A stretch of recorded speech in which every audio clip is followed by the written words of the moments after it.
Product not yet rated.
Welcome everybody to the stream. We are here for our first ever developer Q&A with our brand new dev team from the Hell Let Loose Vietnam team. Matt, Kieran, welcome. Hi. Hi everyone, good to see you all. It's lovely to have you both here. I think what we'll do is we'll kick off with some introductions. For those of you that don't know, my name is Ben. I am the community manager from Team 17 and for Hell Let Loose. I've had the pleasure of being joined today by Matt and Kieran. Matt, I'll head over to you and you can introduce yourselves to everyone who may not know you. Yeah, sure. So I'm the creative director on Hell Let Loose Vietnam. I also work quite a lot on the World War II game as well. I've been playing Hell Let Loose for quite a few years now and thoroughly enjoy it. My favourite role is probably officer. I do like playing in that leadership role. Now, one of the questions that I've seen a lot of people raise, and I can see since we announced the game with the announced trailer, is why the Vietnam War? What is it about the Vietnam War that sort of brought you to this project? And I think there's a couple of really important things I want to touch on. For us, when we look at a historical period for Hell Let Loose, we often ask ourselves, has there been a recently published game?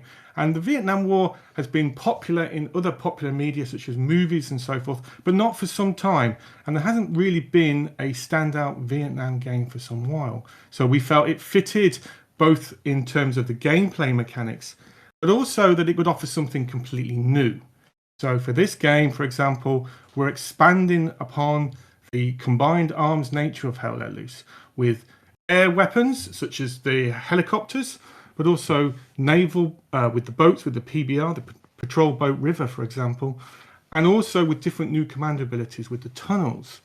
The game setting with the Vietnam War also offered us something completely new in the sense that it's much more asymmetrical than Hell Let Loose World War II, both from the NVA perspective and from the Americans' perspective. Now, I know a lot of people have been asking why Hell Let Loose being set in Vietnam and not the Pacific. I want to sort of talk about that for a second or two. So for us, one of the key things we want to do with this project is really set us up for the future.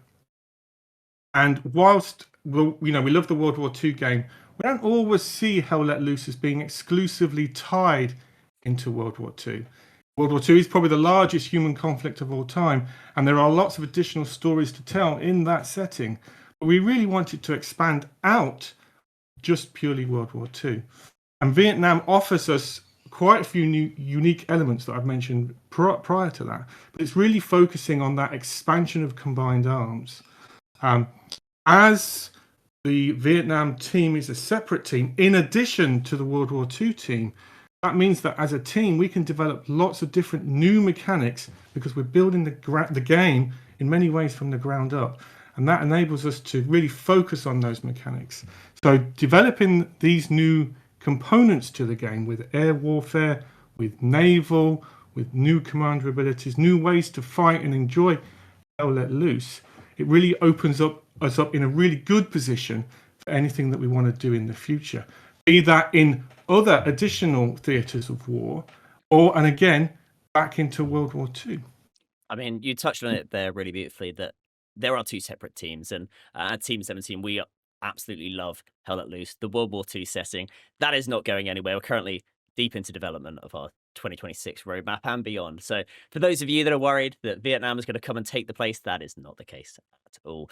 Well, what I want to go is actually over to you, Kieran, because we mentioned, or Matt mentioned at least, that this has been built from the ground up a little bit, and it'd be great to sort of touch on what makes this game different to that of Hell Let Loose.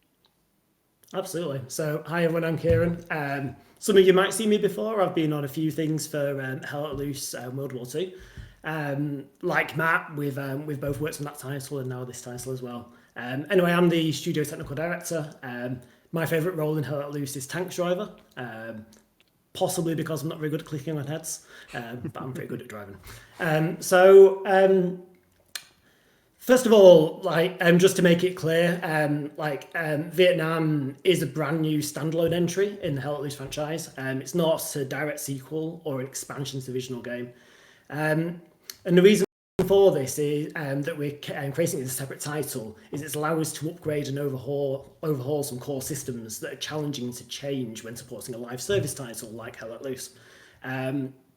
I think we're all aware of some of the things which we can find frustrating while playing Hell Let Loose, and we wanted to take the opportunity to be able to get to the core reasons for those issues and to be able to fix them once and for all.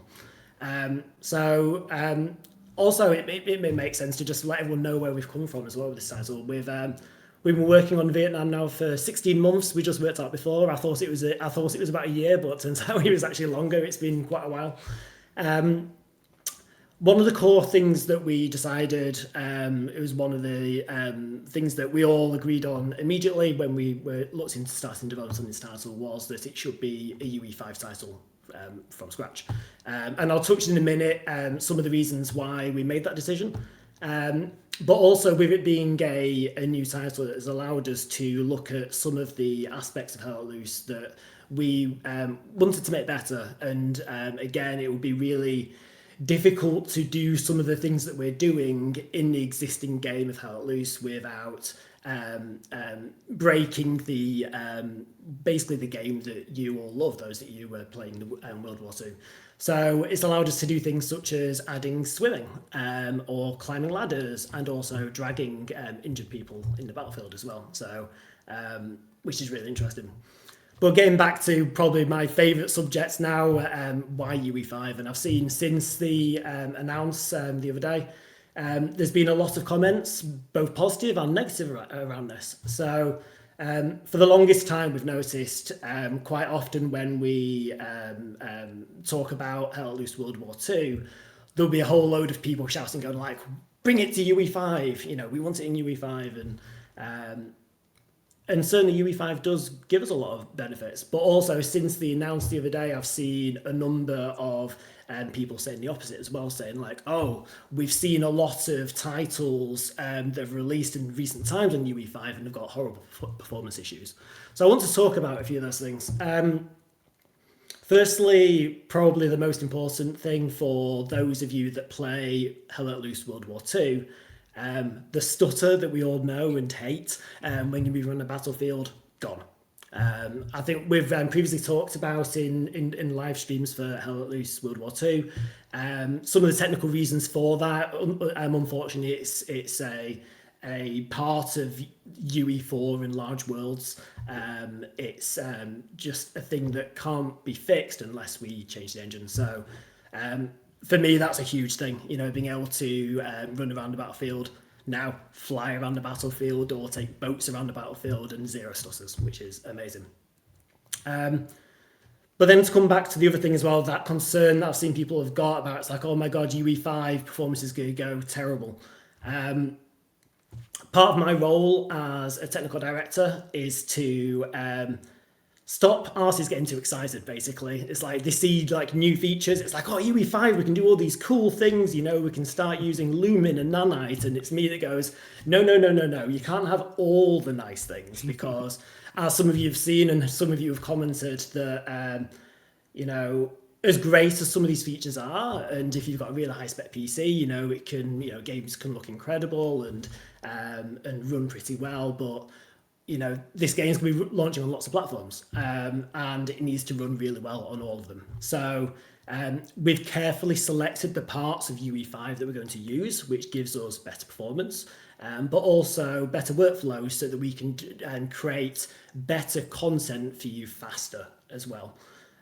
So for instance, some things that we are using, we're using a thing called World Partition, which is a UE5 thing, which allows us to stream in geometry. It massively improves our workflow for being able to create levels. It will mean that we can create levels quicker, which is great. As part of that as well, we're taking advantage of procedural generation for foliage. So compared to World War II, we've got an awful lot more foliage now. But obviously we're in a jungle now. There's a lot of foliage, and the traditional way that we would build games for Hell Let Loose, that would take an incredible amount of time to be placed, whereas now we're leaning on some procedural generation technology to enable us to iterate much more quickly on that. And then finally, there's some parts of Hell Let Loose which work well, but I think could be better. An example would be tanks. Like I say, I'm a tank driver. That's my favorite role in the game. And I love tanking in Hell Let Loose.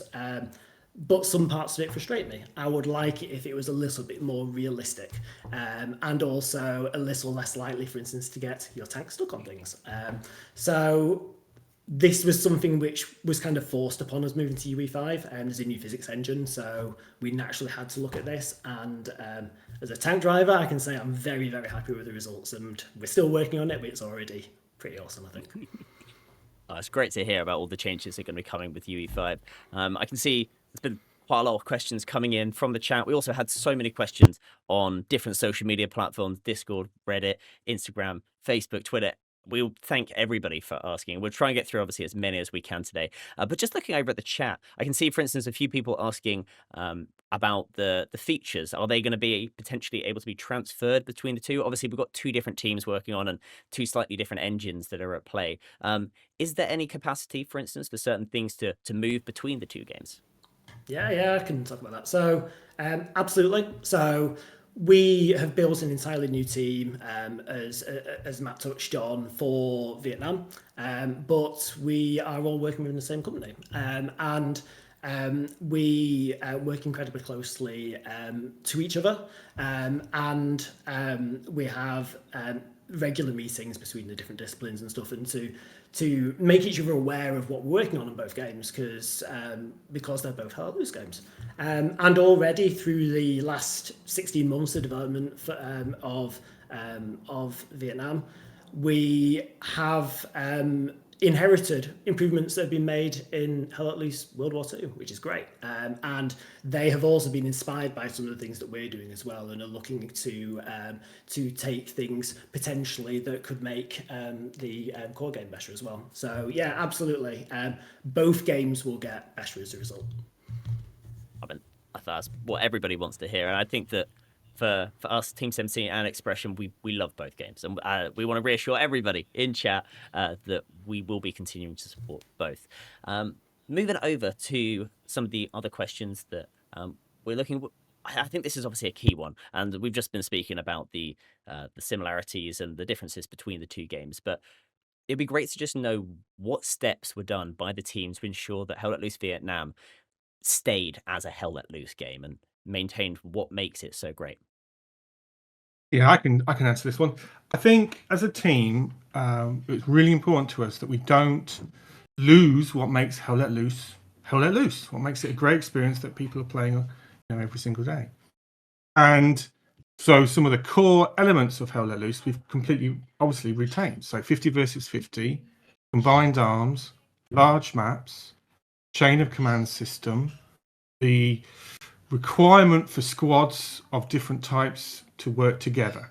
So infantry coordinating with armor under the command of the commander, for example. But now we've got new elements that we're putting into that mix as well, such as the boats and such as the helicopters for the Americans, or for the NBA, the tunnels. And it basically retains all the core elements of what makes Hell Let Loose Hell Let Loose. I don't want to lose any of those. We have instead thought about what we can apply to the game because of the nature of the setting, keeping authentic to the historic, level of warfare that we're covering, but not taking anything away. And that's, I think, a key tenet. I think the other thing that's important for us is that when you're playing World War II, for example, and you're playing a game of warfare, when you're playing Vietnam and you're playing a game of warfare, that they are fundamentally, from a game logic point of view, from a rule set point of view, either identical or as similar as possible. So that in an evening you may dip into World War II and play a game of World War II, then dip into Vietnam and play a game of Vietnam. It needs to be different because of the setting and the weaponry, etc. But the game play from a rule set point of view is as identical as possibly can be. And that's always been really important to us. We want to keep that, I think one of the things that is really important for Hell Let Loose is that level of authenticity in terms of the content. And the team have gone to extraordinary lengths on both games, but certainly for Vietnam, for example, in both the study of the weaponry and the tactics used in the Vietnam War, the study of uniforms in the Vietnam War, and all the different vehicles that we're including, as well as the map locations as well. And again, for us, that's an important part of what makes Hell Let Loose Hell Let Loose. It feels like you're as close to what it would have been like to have been in that combat setting, and that level of immersion and authenticity is absolutely critical. It most certainly is. I know there's been a lot of people who've been asking questions about what's going to be in the game from a historical standpoint, which forces are going to be on either side. You said that you've done a lot of research. I think we can tell from the bookcase behind you there, Matt. A lot of research and reading happens. Small fraction. Yeah, we do. And the research that we do is, it's extensive. So we're studying through first-hand accounts. We study veteran recollections of the Vietnam War. We've got a huge library of printed material, history books, huge library of history books, both from the military side. So when it comes to the specs of particular weapons or vehicles in the game, and also all through all the campaigns and the battles of the Vietnam War. But we also go through and look at all the newsreels. We study all the editorial news reports from the Vietnam War. It's extensive, and for every piece of module of work, those particular artists and animators, for example, and the audio people, one of the key parts of that piece of work is the level of research that the team do, and it is incredibly detailed. And we're very lucky that we've got access to all that research material with the Vietnam War, and obviously with World War II as well. In terms of the factions and the particular soldiers that we're covering, obviously, United States Army, and that will be both the Army, and we are covering the Marine Corps in the game. We've got the pilots for the helicopters. We've got crew for the PBR, for example, and all their uniforms are stitch authentic, and it's an incredible amount of work the character artists do on all the detail of all the uniforms, and as well as the weaponry and the equipment that they used, and it's been a brilliant piece of work to get involved in. And obviously with some of with what we've learned from World War II, that's really helped us, and we would love to in the future get the Marine Corps into World War II. And then on the North Vietnamese side, it's very firmly the North Vietnamese Army. I've seen a lot of people ask me the questions about would we include the Viet Cong. down the line. And I think for us, Hell Let Loose is a game about recognized armed forces in combat in that sort of military setting, historic. And so for us, it's very firmly the NVA and very firmly the NVA against the United States Armed Forces. Now, in time, we've got, again, extensive library on all the combatants that fought in the Vietnam War from all the different nations of the Vietnam War. And we have done quite a lot of research on those as well, both, again, from different nations involved, their uniforms, their weapons, and so forth. But certainly for the launch of the game, we've really focused in on getting everything correct, both the American and the NVA. It's super important to us. And again, not just the uniforms, but the weapons and the vehicles as well. I mean, that's something which I've really noticed in the chat. I can see, for instance, Tiny Moose asked a question about the balancing between US helicopters and other equipment. I can see Clark asked a question about the Vietnam having a navy, and likewise Soggy Bread asking about the NVA having tanks. Obviously, this is something which we've already touched on about the asymmetric side of that war and how obviously one had a much larger resources behind it. But it'd be great to hear from yourself and what happened in the development and what we're going to be seeing in the final product. Yeah, so I can answer this as well. I think one of the biggest challenges for us as a development team is to balance two very asymmetrical sides, and that was a very deliberate, purposeful decision at the beginning of the project that we wanted both the two sides to be very asymmetrical. And again, that just comes from research into the Vietnam War. Both sides were not fighting the same war, but they were fighting it in very different ways, and we wanted to model that into the game.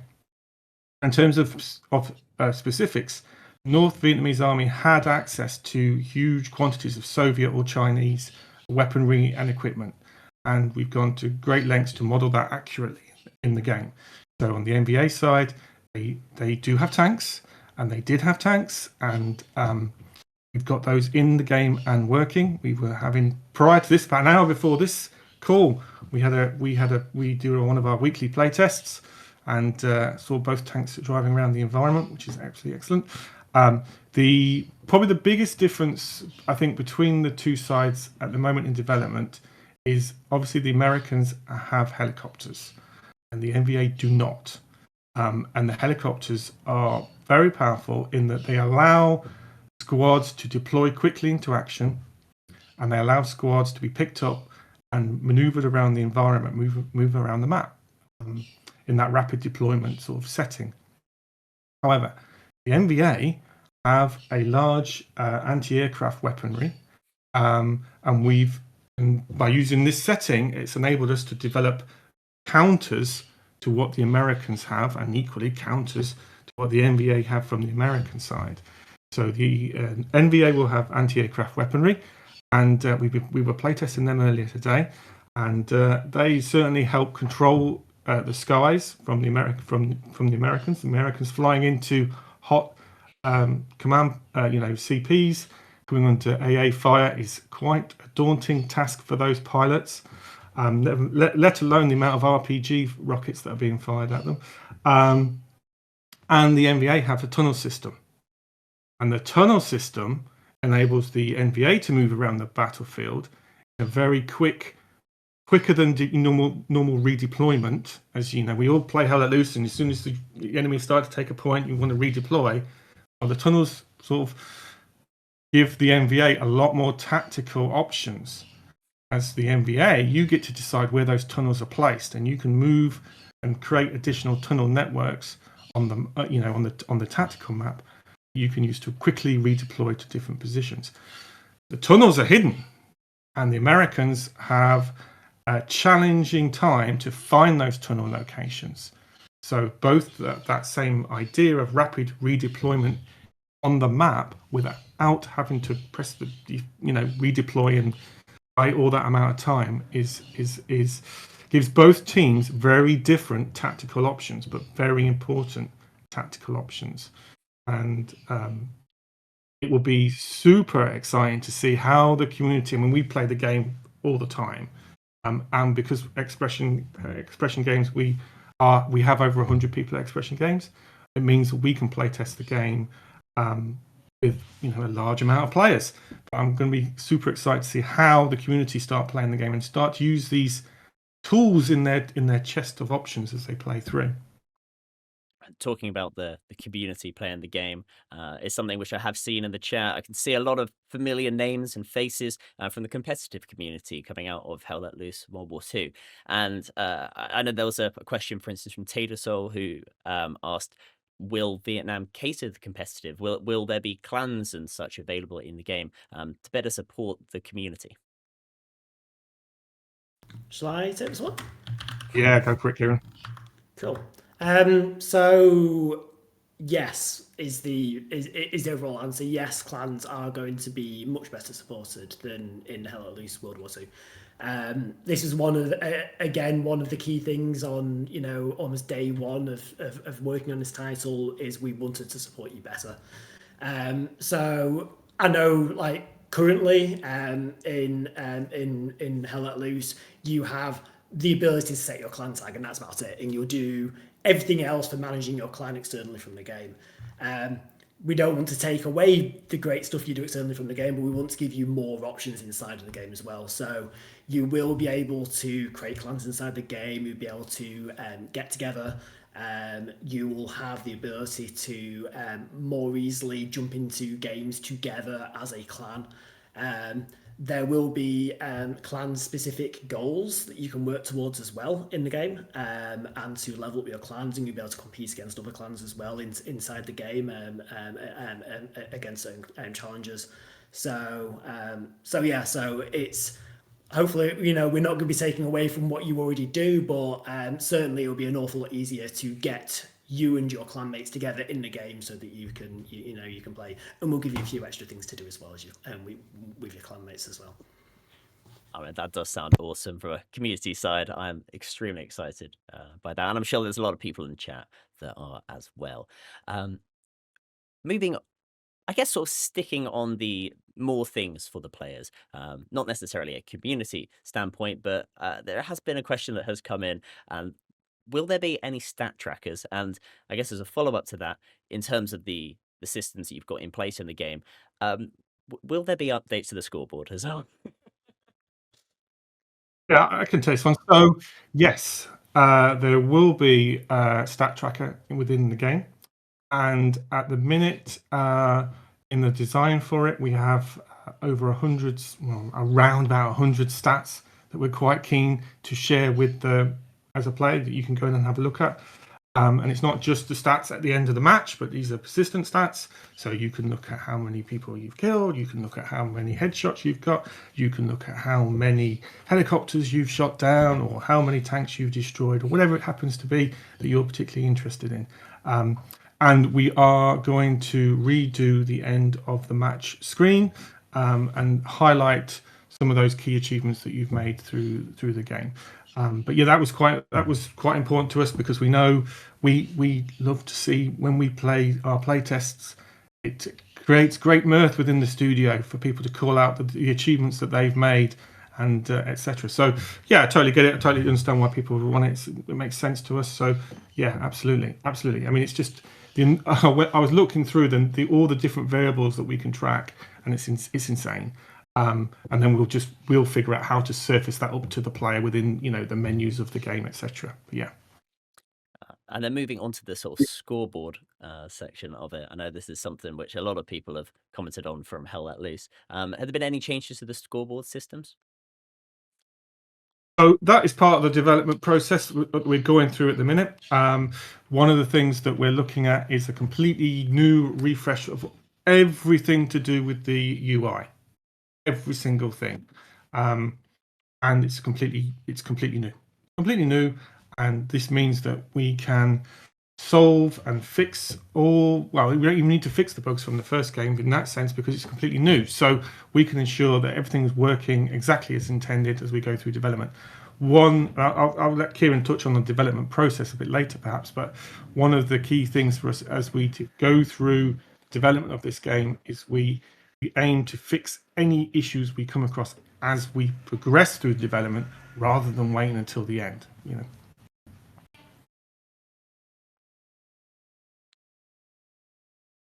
Didn't know that was yeah. part. Yeah. So yeah, it's something that I'm incredibly passionate about. It's funny. I always give it a term which I actually got from an ex-technical director of mine when I used to earlier in my career. And it's a term which makes no sense in a way because it's not achievable in games, but it's the concept of a zero bug policy. And it's what it is. It's not that we'll ever be at zero bugs because that's incredibly hard, if not impossible, when making games. Certainly while you're still developing them. But it's the intent. It's we're not going to sit on these things that we know are broken. We're going to fix them as we go along. Because I've certainly made a lot of games earlier in my career when we have made the game and we get to the point where we're trying to get it out the door, and we have a database of thousands, or in some cases tens of thousands of bugs, and it's you know at that point you're going to be releasing a game with major issues because you can't fix those. And I've had a lot of pain previously in my career doing that. I don't want that pain again. So it's something that I insist upon. It's no, we make time during the development process to make sure we keep on top of these things.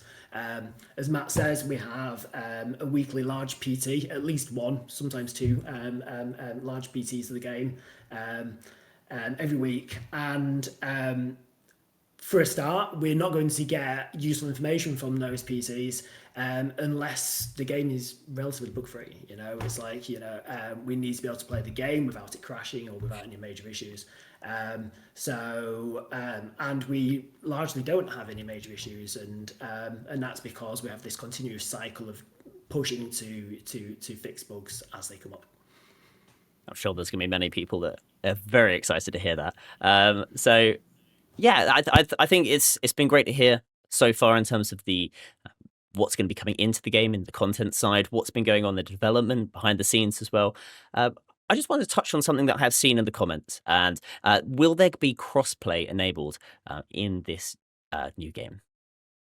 Yeah, I can say this again. So our plan is for it to be essentially the same as Hell Let Loose now. So there is crossplay. So all PC platforms can play with all other PC platforms, and all console platforms can play with all other console platforms. We have listened to the community, which quite rightly say that, a certain proportion of the community say this anyway, that they wouldn't want, for instance, PC players to play with console players. I think that's the console players saying that sort of quite often, because the feeling that someone with a keyboard and mouse is going to have an unfair advantage. So we're listening to the community on that. So there is that separation, but also this is another area that we took a look at when we came to saying okay, we're going to be creating a new game, and what things are not as good as they could be necessarily in Hell Let Loose. And one of the aspects was that we have a differing experience on console platforms compared to PC platforms. And we have reworked a lot of our online infrastructure to make sure that we can support all features on all platforms.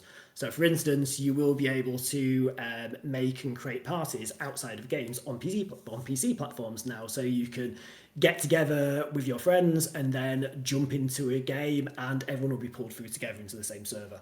So it's no longer just trying to, separately going which server are you jumping into? It's okay, join in 3, 2. There's none of that. The game handles it.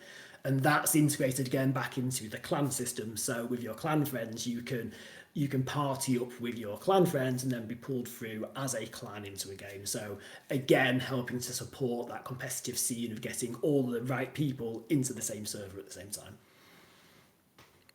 I think that's going to be really exciting for a lot of people to jump in and play. I know that there's going to be a lot of people who are going to be wanting some of those features back over to World War II game. I can see it in the comments a little bit, but what we want to reassure everybody is we have got two teams working on these two different games. We're going to be supporting these for many years to come. So for those of you that are worried, we are going to continue to develop both games, because I could just see that popping in the comments a little bit. So I just want to reassure everybody. But yeah, going on to the next question, and this is referring to the Hell Let Loose as a franchise, and is Hell Let Loose a difficult game to learn? And what are you doing to make it easier?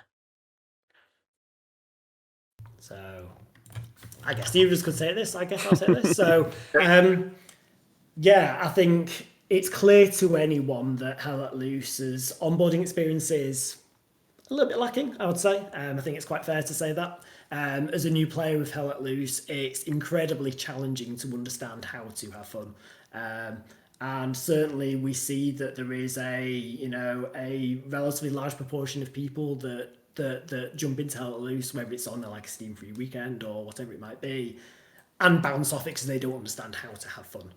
They'll go in and try and play it like COD, which it very much isn't, and they won't have fun.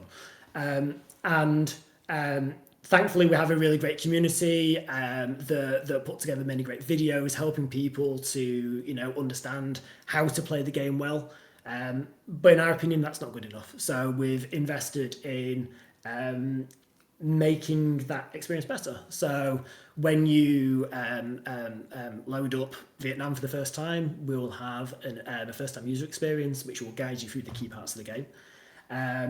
And then separately from that, we've got a whole tutorial section where we cover every aspect of the game. So whether it be for the different roles or different individual things you might be doing in the game, there will be a tutorial for that. So you can go in at your own pace without the pressure of, someone sniping you across a field, to go in and be guided through and to practice and to learn how to be, to be good at the game. So yeah, hopefully that'll help a lot.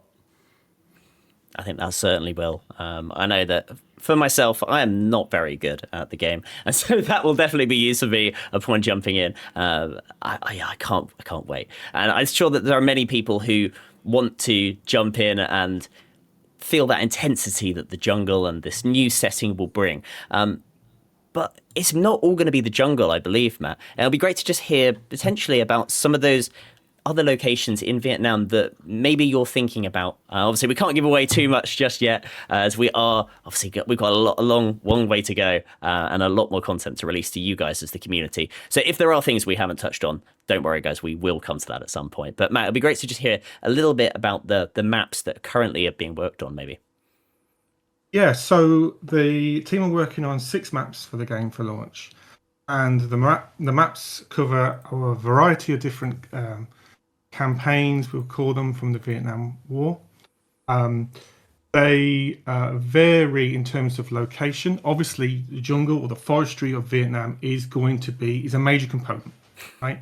It is ubiquitous with the Vietnam War, but it's not exclusive in terms of the map. So there are coastlines, there are urban elements, there are arid and sandy elements, there's some grassland, and there's lots of farmland, for example, as well. So it's not just the same environment over and over and over and over again. Now, I think one of the things that makes Vietnam different in some ways to World War II is not only are you fighting, obviously you're fighting the enemy, for sure, but the environment itself is very hostile by its nature of its topography. And that makes a more unique challenge for the Vietnam War that we could learn from for future settings for World War II. But also it means that it offers up a slightly different way of engaging the enemy, because, just like the Vietnam jungle, and certainly a lot of the first-hand accounts that we've been reading about, is sometimes you can be quite close to the enemy, but they're much harder to see, much harder to find. So we've got some techniques of how to give away the location of the enemy that I'm sure we'll sort of disclose a bit more in the future, but basically more visual and audio tells that you can sort of use to predict where you think the enemy are, or indeed locate where the enemy are as well. So the nature of the Vietnam War, one of the challenges I think both sides had, certainly the Americans had, is the environment itself. And the game does an outstanding job of modeling that. One of the things that definitely it feels when we're play testing the game, even at this stage, is how authentic it feels. Like you feel like you're in the Vietnam War. It's just absolutely no two ways about it. And the environment artists that we have do an absolute fantastic job of making sure that all the reference material is accurate, depicting, what what that setting was like at this in this time, both from a visual point of view, but also from a gameplay point of view. And it's one of the reasons, I've seen people talk about in World War II. Obviously, with World War II, some of the maps, not all of them, but some of them are pretty accurate depictions of an accurate, real location. The Vietnam War, for this game, it's just a little different. Certainly the environments and the maps will feel incredibly authentic. Certainly they'll feel and they'll look like you can see from the photography of that period. And we go to great lengths to study all of those. But I think the other thing that's important for us as well is from a game design point of view. We're with this game certainly, we're obliging to move things about a little bit to aid with the gameplay. And with World War II, we've done that on some maps as well. But it's one of the things I think that is important, because it is fundamentally a game, and both sides need to have a good fighting chance of success compared to for it to work as a game, and that is important. But again, when you're driving, for example, the PBR down the river, and you think the NVA are in those riverbanks, and you can see a village on stilts in the water in the distance, and the helicopters are flying overhead, it's the Vietnam War. Make no two ways about it. It is exactly like you feel, and everything that I've read about the Vietnam War, this is the Vietnam War, 100%. I mean, I've joined a few of those playtests with you guys, who you've obviously got a lot more experience in it than I do, having been in the development team. But I've joined and I've been in those situations with the helicopters going over, and it's terrifying. And it's one thing that I want to pass a question over to you, Kieran, and that's about the audio. We mentioned there about the helicopters flying over, things about tells, and it would be just great to hear a little bit maybe about how the audio has changed. Yeah, totally. This is another area where we have basically started from scratch. We've implemented an entirely new audio engine. We're utilizing Fmod now for Vietnam.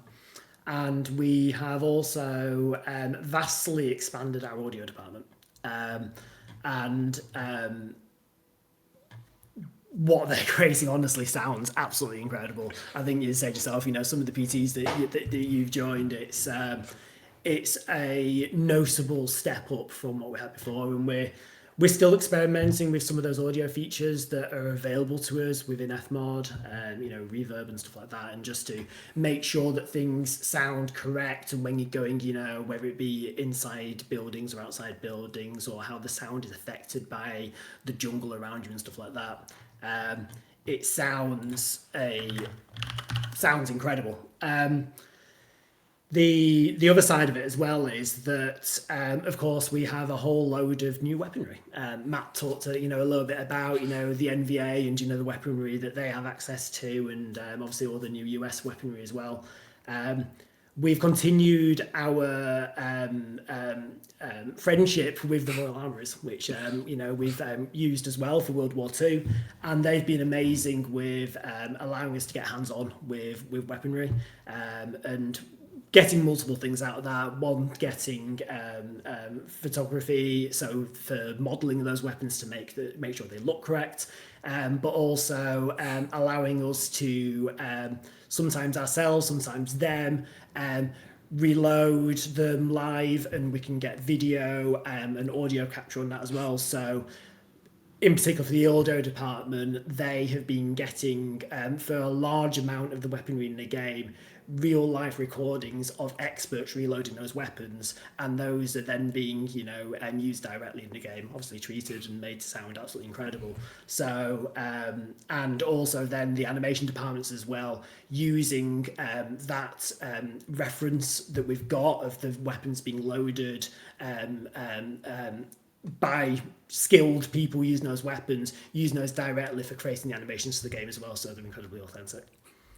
I cannot wait for people to get their hands on it. And one thing that I think, as we're coming to the end of this Q&A, there's so many questions that we've seen, but one that I have noticed that's popped up quite a bit, not just in the chat today. I can see Lowdowns mention it, I can see Kona's mention it, and so many people online, is, are we going to be able to put some music in the choppers, particularly those songs, you know, House of the Rising Sun, Fortunate Son, Ride the Valkyries. Are we going to be able to blast that out across the battlefield? It's interesting. This is not the first time we've heard this. There's been this has been an ongoing discussion inside the development team. There's definitely a big push for this. Unfortunately, it's one of those things. I think it's very cool. You know, certainly when you look at, you know, some movies, you know, that depicts the Vietnam War, to create those moments. We won't be doing it directly in the game, but I encourage you, if you want to, blast them, you know, in your music streaming platform of choice. Blast them, open up proximity chat, just fly to the sunset. Yes. We may have done it as a team a few times, to be honest. I know that I was personally having a bit of fun with the trailer, putting my own music over the top and watching it over, because that is an epic trailer, and it's an epic game as well. I'm pretty sure, like Matt said, an hour before this, we had our Friday PT, and afterwards there's always people that will drop videos of stuff that happened, and I'm pretty sure from literally earlier today someone had captured some somewhat funny footage of some shenanigans that happened with a helicopter, and I'm pretty sure they overlaid some music to that as well. Yeah, so it's definitely a thing. I think the content creation that's going to come out of this game is going to be absolutely awesome. I just want to give a huge thanks to both of you for being here today, and thank you to everybody who is in the stream as well. There's so many questions that we could answer, but we've got a while until the game comes out. It's coming out next year, and I am certainly not stopping with the content train. We're going to be dropping a load more blogs, a lot of potentially some videos, some more live streams as well, if you guys would be interested. So keep on letting us know on social media what you would like to see from us, whether it's breakdowns onto certain vehicles, guns, maps, whatever it is. You let us know, and we will try and do it. But I just want to say a huge thank you to Matt and to Kieran for being here today. Is there anything you'd like to leave the folks as we head off for the evening? That's great. Thank you so much for taking the time to join the live stream and ask you so many questions. I'm been scanning through the questions. Is awesome. And I like Ben was saying, I could sit here all night and tell you all about the things that we're doing. But I think, you know, some deep dives into some of the different topics like armor, like all the new weapons that we're doing, grenade launchers, mortars, etc., the helicopters, how the tunnel system will work. I'd love to get into more details with the whole community. Yeah, brilliant. Thank you. Yeah, echo what Matt says. I hope that you'll want us to talk more about the game as we head towards release. There's so much to dig into. Myself, we've talked about the asymmetry of the game, particularly between helicopters and tunnels. I'm super excited to see what the community does with tunnels. There are practically no restrictions on what you can do with them, and so you think of them as an extension to your garrison networks. We're allowing semi-fast travel between them.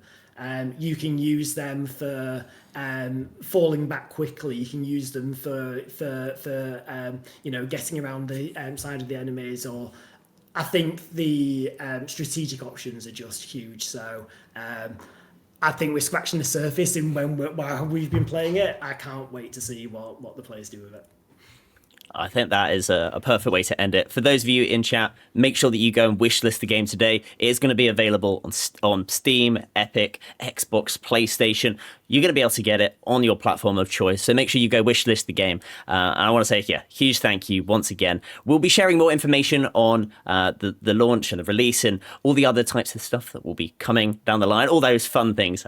So make sure that you follow us on social media as well. But for now, thank you very much. If you're in chat, I will be raiding somebody, so stick around and we can go all raid somebody together. But yeah, thank you very much, and we will see you on the next one. Thank you. Cheers up.